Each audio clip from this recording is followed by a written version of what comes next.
सोमवार के व्रत को लेकर मान्यता है कि इस व्रत को करने से भगवान शिव अपने भक्तों की मनोकामना शीघ्र ही पूरी करते हैं। सोमवार का दिन भगवान शिव को समर्पित है, इसलिए इस दिन भगवान शिव की पूजा और व्रत करने का महत्व और अधिक बढ़ जाता है। यदि आप सोमवार के व्रत को करते हैं तो आपको सोमवार व्रत कथा पढ़ना अथवा सुनना बेहद आवश्यक हो जाता है, क्योंकि इसके बिना आपका व्रत अधूरा माना जाता है। तो आइए जानते हैं सोमवार व्रत कथा के विषय में। नमस्कार प्रिय मित्रों, आपका हार्दिक अभिनंदन है।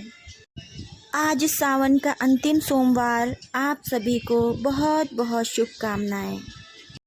कथा सुनाने से पहले आप सभी से आग्रह है कि यदि आप मेरे चैनल पर नए हैं तो कृपया इसे सब्सक्राइब करें, और यदि आपको ये कथा पसंद आए तो इसे लाइक और इस पर कमेंट अवश्य करें।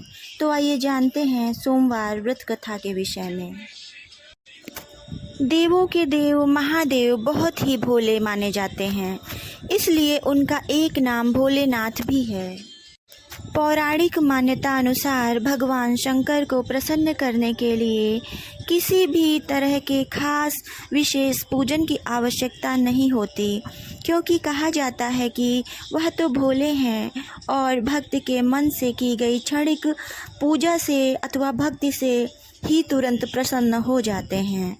अगर आप भी शिव की भक्ति और कृपा पाने के लिए सावन के सोमवार का व्रत करते हैं तो इस कथा से भोलेनाथ को प्रसन्न कर सकते हैं।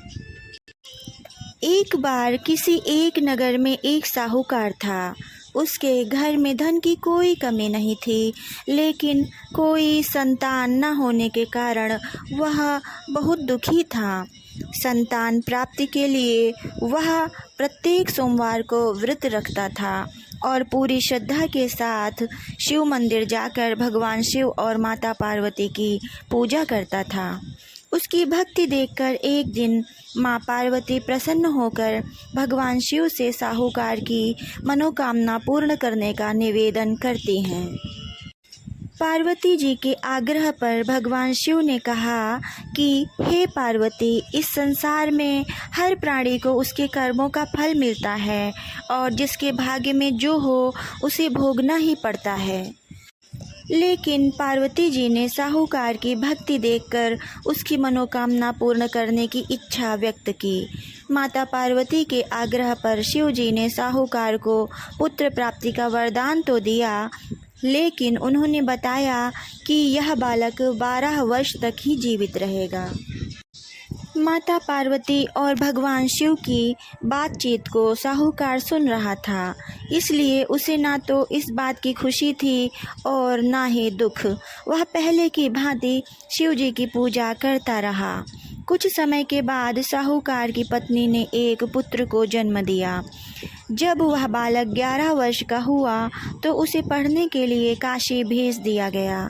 साहूकार ने पुत्र के मामा को बुलाकर उसे बहुत सारा धन देते हुए कहा कि तुम इस बालक को काशी विद्या प्राप्ति के लिए ले जाओ। तुम लोग रास्ते में यज्ञ कराते जाना और ब्राह्मणों को भोजन दक्षिणा देते हुए जाना। दोनों मामा भांजे इसी तरह यज्ञ कराते और ब्राह्मणों को दान दक्षिणा देते काशी नगरी निकल पड़े। इस दौरान रात में एक नगर पड़ा जहां नगर के राजा की कन्या का विवाह था, लेकिन जिस राजकुमार से उसका विवाह होने वाला था वह एक आँख से काना था। राजकुमार के पिता ने अपने पुत्र के काना होने की बात को छुपाने के लिए सोचा, क्यों ना साहूकार के पुत्र को दूल्हा बनाकर राजकुमारी से विवाह करा दूं। विवाह के बाद इसको धन देकर विदा कर दूंगा और राजकुमारी को अपने नगर ले जाऊंगा। लड़के को दूल्हे के वस्त्र पहनाकर राजकुमारी से विवाह करा दिया गया। साहूकार का पुत्र ईमानदार था, उसे यह बात सही नहीं लगी, इसलिए उसने अवसर पाकर राजकुमारी के दुपट्टे पर लिखा कि तुम्हारा विवाह तो मेरे साथ हुआ है, लेकिन जिस राजकुमार के संग तुम्हें भेजा जाएगा वह एक आँख से काना है। मैं तो काशी पढ़ने के लिए जा रहा हूँ। जब राजकुमारी ने चुन्नी पर लिखी बातें पढ़ी तो उसने अपने माता पिता को यह बात बताई। राजा ने अपनी पुत्री को विदा नहीं किया। फिर बारात वापस चली गई। दूसरी ओर साहूकार का लड़का और उसका मामा काशी पहुँचे और वहाँ जाकर उन्होंने यज्ञ किया।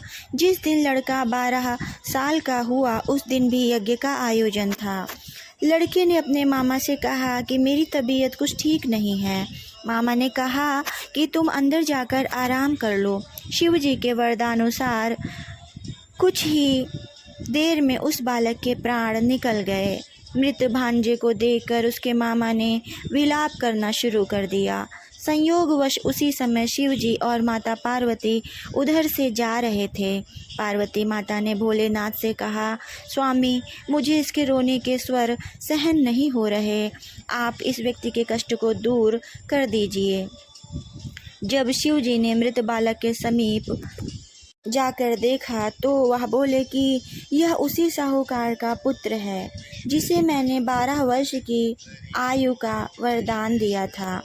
अब इसकी आयु पूरी हो चुकी है, लेकिन मातृ भाव से विभोर माता पार्वती ने कहा कि हे महादेव, आप इस बालक को और आयु देने की कृपा करें, अन्यथा इसके वियोग में इसके माता पिता भी तड़प तड़प कर मर जाएंगे। माता पार्वती के पुनः आग्रह पर भगवान शिव ने उस लड़के को जीवित होने का वरदान दिया।